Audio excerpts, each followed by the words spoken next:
What's up, y'all? So I told you I was going to get you a review out on this 4x32x50 Sightmark scope. Now, if you've seen my other video, which seems to me like a lot of people are watching here lately, which I appreciate very much, seems like the last couple of weeks, it's really been taking off, 22,000 views. That's a lot for a channel the size of mine, so appreciate that. Now, it's going to be a very long video for the main reason that these two scopes are exactly the same. The one noticeable difference externally is the size. Now, this one is the 2x16, a little bit smaller than the 4x32. That's really the only difference. I'm going to put the specs up here on the screen to show you what the difference is between the two with the weight, dimensions, and all. But they're exactly the same scope. Everything about them is the same. You put the batteries in the same place. You put the SIM card in the same place. The external power source. Everything is the exact same. They're the same width. I mean, everything. Your focus, eye focus in the back, front focus, it's the exact same. So, like I said, there's no difference. So there's not really a whole bunch to go over and talk about. So obviously, one of the main differences as far as inside the scope is this starts off at 4 power, goes up to 32. Now, with the 2x16, that scope right there starts off at 2 power and you get a bigger field of view. Again, I'm going to show you here in a few minutes the difference between the 2x16 and the 4x32. When you first kick off the scope, powers up, the difference you see between the two. The 4x32, I'm going to have to just believe this scope is probably made for longer range shooting. You can still use it up close. You're just not going to get that wider field of view, so you're probably going to have to be on your toes a little more to know where everything's at. Now, with the 2x16, I told you guys last time, when you start getting into about the 6 or 8 zoom power, it starts to pixelate. Now, that's my word. I don't know if that's a real word or not, but it starts to get a little digitalized. You know what I mean? It starts getting a little rough. With the 4x32, it's about the same, but you get a little bit more zoom out of it because you start already at 4 power. So again, I will show the differences on the 2x16 starting off at 2 power and zooming it in, and I'll do the same thing with the 4x32.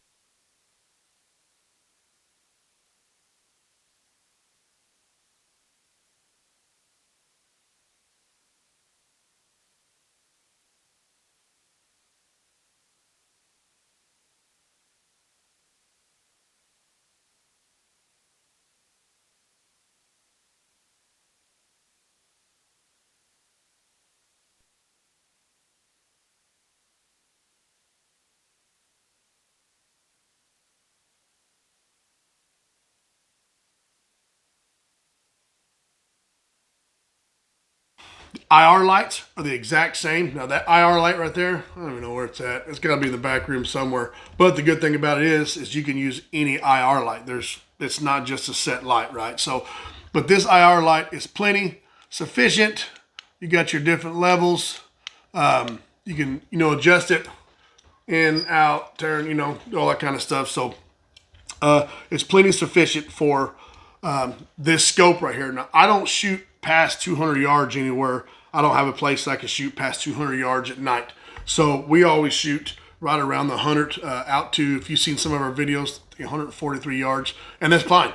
These IR lights are plenty sufficient for that. You can actually see well past that. So if you want to get a stronger IR light, by all means do it. I've seen setups where people are doing it now, which I think is pretty cool. They just bring a little stand and it's got a big IR light that just, don't have to worry about putting nothing on your scope. The battery power on the IR light, same as the other one. If you leave this on continuously, well, to be honest with you, I don't know how long it'll last because I've never left it on continuously. But I've hunted all night with it, flipping it on and off, and I've done 3 hunts with it, and it's still working. I can't notice any battery power difference. I wish it would have some kind of a level indicator on here. That way you would know, but yeah, it's just, you're bitching about little things, right? If that's what you want, then go buy your IR light that has that. They're really not that expensive. So anyway, plenty sufficient. The scope, again, 4 AA batteries on this side right here. Okay, it's got a little screw cap. It's got a little gasket in there, a little O-ring that kind of keeps the weather out. This side right here, it's your SIM card, your external battery. All that's the exact same. when you're going through the menu, I can't record that and show you, but the menu is all the same. You still got the same reticle styles, have the same amount of reticle or colors to change it with. Has 5 different weapon settings. Now I'm going to tell you this real quick. I thought about this and it works. Now these bigger caliber rifles, you know, the 223, 5.56, 308, even the 17, 50 to 100 yards, there's really not a whole lot of difference, right? There's, you know, depending on what gun you're shooting, it may be an inch or two, you know, difference in elevation. You can make your smart judgment when you know your gun. You can make the elevation change no problem, still bring a deer down, pig down, whatever. A gun like a 22, okay, from 50 to 100 yards. I have a Ruger 22 Precision. I shoot CCI, standard velocity, coming out at 1070 feet per second. Between 50 and 100, it's a little over 7.5 inch drop. So these crosshairs in here, you can find some mil dots, and you can use that if you want to. I'm not a fan of them, of the digital mil dot, because when you start zooming in, it kind of changes everything, and you got to find all that. But I said, if it's got 5 different weapon settings, maybe I can have 5 different range settings. So I did that. I actually put it on my 22. I sighted in at 25 yards, 50, 75, and 100, because if you know 22s, all of those ranges are going to be different. Different enough where if you're trying to headshot a rabbit or something like that, it's going to make a huge difference. It'll cause you to miss big time. Anyway, I did that and it worked. So that's a pretty cool little hack if you want to try that. You could probably even do that on some of these other rifles if you want to go longer range. So if you want to take this 308 and you want to have it sighted at 100 and you want another at 200, which difference between 100 and 200 again isn't but, you know, about 1.5 inches, 2 inches, depending on what ammo you're shooting. Or you can go to 300, whatever. The options there to play with, and it's pretty cool. The weapon settings actually do save pretty good, as long as when you save it and you mount it back on the other gun that you saved it to, you want to mount it in the same spot. There'll be a little bit of difference. You may have to run a little couple clicks here and there, but it'll be pretty much ready to go. Now, this took me 4 shots to sight in. It's got that 1-shot zero. I've never been able to 1-shot zero anything, right? I always take 2 or 3 shots and make sure my grouping's good. But 4 shots, held at sight, and I've shot through 2 boxes, okay? A little over 2 boxes. So that's a little over 40 rounds, and hadn't lost at 0. Good gun. Both of these scopes are rated up to a 308. Now, I said it before, last time I had it on my 308, which is just it's this TC Compass sporter barrel. I didn't have a muzzle brake on it at the time, so it was pretty rough. Kicked pretty hard, a little light standard stock. Had a lot of kick to it, had a lot of recoil. And I didn't want to take a chance of throwing this off being digital because it's rated up to a 308. I felt like I was kind of pushing the envelope. But, you know, it held 0 for a while before I took it off. Or it held 0 the whole time I had it, I should say, before I took it off. Now that I have, you know, this muzzle brake on here, there's literally no recoil in this gun, so now I feel even better. I don't have to worry about it. External power source. So I told you guys before, you can go to Sightmark. They actually sell external battery that mounts up on top on the rail here for about $100. And I don't even know how long it lasts. I don't know too much about it. I just saw it on their site. So what I did, I actually ordered this a long time ago, paid about $70 for it. This isn't the same one I showed you last time. I couldn't find it at the time, but I did find it. It's just one of the rechargeable battery packs. It can charge up to 2 phones at the same time, up to 3 times, and they can charge a laptop, I think, twice. So it's got a lot of battery to it. I've had it for a while. It works really good. So what I do, real simple.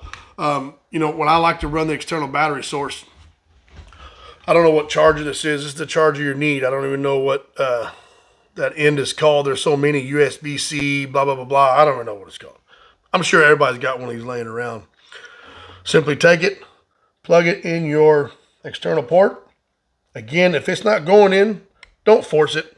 Man, it's not extra high duty quality of that port right there. So if you start getting in there and just jamming it, of course, make sure it's clean because you're out in the field. You should have your dust cap on, but just make sure it's clean. Once it plugs in, real simple, what I'll do, because you don't want to put any pressure on that plug, right? So I'll take this and I'll simply wrap it around my light. Leave some slack in there. I'll wrap it around my light a couple times. And the reason I do that is because if for some reason I trip on this battery or I drop the battery or whatever, it's not going to pull out that port and break inside of it, okay? Now you see the slack that I have right there. No matter how hard I pull it, see it pulling the gun, but I'm not pulling it all on that plug. So again, I bought just one of these. It was a $10 plug or $10 charger on Amazon. It's 10 feet long, and it's got that little extra coating on the outside. It makes it kind of tough. And I did red so I could find it if I drop it. And that's all you need. Now this particular thing right here, I've left it running for hours. Virtually no power. I actually have a Jackery power port here that I've tested. I've plugged in both guns off of this and left them on for an hour to see how much battery it would suck down. And at 100%, after an hour, it was down to 98. So it'll power some stuff. Now, I will tell you something that happened to us the other night hunting that I think everybody needs to know. I totally just wasn't thinking. So this particular charging port right here, when you first plug it in, it'll show you that you have power, right? When you first plug it in, it'll show you how much power you got. Well, we had the scope on. We're looking through it. And normally when I turn it on, I leave it on. I don't turn it off because it'll go all night. But we put it on sleep mode for whatever reason because it was that flash, that light inside. Well, when you put it on sleep mode, this doesn't think it needs to charge anymore. So when we cut it back on, I never turn this back on. So at the bottom, inside your screen, inside your scope, on the bottom right-hand corner, it shows your battery power life, or if it's plugged in, so on and so forth. I just wasn't paying attention to that. My son was shooting. He wasn't looking at that either. That's the first time he's ever shot through that scope at night. So he wasn't paying attention. I wasn't paying attention. Turned it on sleep mode a couple different times. And the batteries were already about half because they've been in there for a while. It was on the 2x16, by the way, not this one. And so I knew there wasn't a whole lot of battery power into it. Finally, the pigs come out, and he's lined right up on one, and the screen just starts flashing red and then goes off. Uh-oh, what do I do? Turned it back on to the same thing. So I'm in panic mode. I'm Googling what's going on. What's this red stuff? What's this red screen? Is this the red screen of death? You know, like on the old Xboxes, the red ring of death or whatever. And took me straight to the Sightmark site. Red flashes, his battery's dead. I said, battery's dead? I just charged this big old thing. Dawned on me. I didn't turn it back on, and we had it on sleep mode. So anyway, we turned it back on, or push this button so it have power, turn that back on. Never had an issue again. So remember that if you're out there hunting and you're going to have external power, run it off your external power. The battery is back up for a little bit, but it's not going to last that long, especially in night vision mode.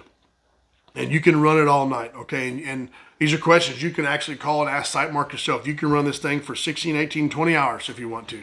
Doesn't get hot or anything as long as you run it off of power.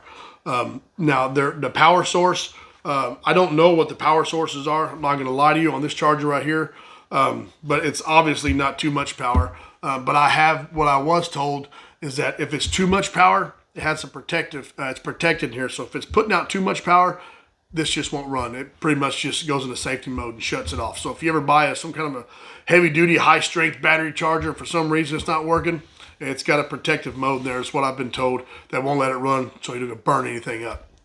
All right, y'all, so there's a quick review. Like I said, if it went a little longer than you wanted it to, apologize for that. But again, these are the same two scopes. The main differences is one starts at 2 power, the other starts at 4 power. This one goes up to 16, this one goes up to 32. So this one's basically twice the zooming capability of this one. More zoom doesn't always mean better scope for what you're doing. These work fine for what we do, where we hunt, the area we have to hunt. So both of them work just fine. Now I will tell you, they are still under $500, but they're riding that $499 line. I just bought this one, which is crazy because 90% of the time when I'm looking up these Sightmarks, the 4x32s are actually cheaper than the 2x16s. And I'm probably assuming because I think these are more sought after because of the field of view than these are. But I got this one during Thanksgiving break. And yeah, just now getting around to messing with it. But I got it on Cyber Monday or whatever for $368. And they were actually both for $368. So You know, and I order stuff off of Amazon. I'm not afraid to admit it, because if there's any issues, I can return them back and there's no problem. There's no hassle. So a lot of people don't like to do that. They think Amazon, you don't buy scopes off of Amazon. Well, I do, and they work. I bought one scope. I only had an issue with one scope, and I won't say the manufacturer because I like them, but sent it back to Amazon for a return, and the other one was back within the week. So I have no issue whatsoever. All I'm going to say is on these digital scopes, I've had some people reach out to me, message me on the side that my last review was very misleading because I'm calling something the best under 500 bucks. These are my opinions.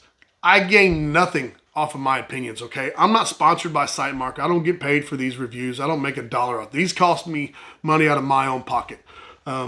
The guy said that, you know, by calling them the best, you're just saying that, you know, they're shit, but they're just the best of the shit. Well, that's your opinion, and it really is. And these are my opinions. But for $500, you know, under $500, I don't see how you can go wrong with these scopes. I really don't. They don't have all the fancy stuff. They don't have the thermal. Okay, they don't have the internal battery that you can charge. This is a simple scope that has the ability to record in 1080. That could do night vision. That's a tough little scope. You know, if what it is, I think it's a great scope. Now, there's a bunch of night scopes being produced right now. You can go on Amazon, you can find people you never even heard of, right? Everybody's jumping on the night vision phase. Everybody's jumping on that train. But, you know, Sightmark is designed here in Texas, which I love. Texas boy myself. They're not made in Texas, but they're designed here in Texas. So that was a plus for me just to start looking at them. And after doing all the reviews and the reviews I've seen, I've seen a lot of reviews on YouTube itself, and I've only seen a couple of negative things about them. And the main thing was the battery power, the battery life. But like I said, I mean, if you can get you an external battery, then, you know, what's the big deal? I mean, why are we going to complain about simple little stuff? Them higher end scopes, which I'm not talking bad about or anything. I mean, you get what you pay for. It's thermal. It's all kind of stuff you can do. But, you know, to use this and to go out and shoot something at night and record it and have memories forever, you know, show your grandkids, your kids, put it on YouTube like I do, man, it's an awesome tool. This is my camera right here.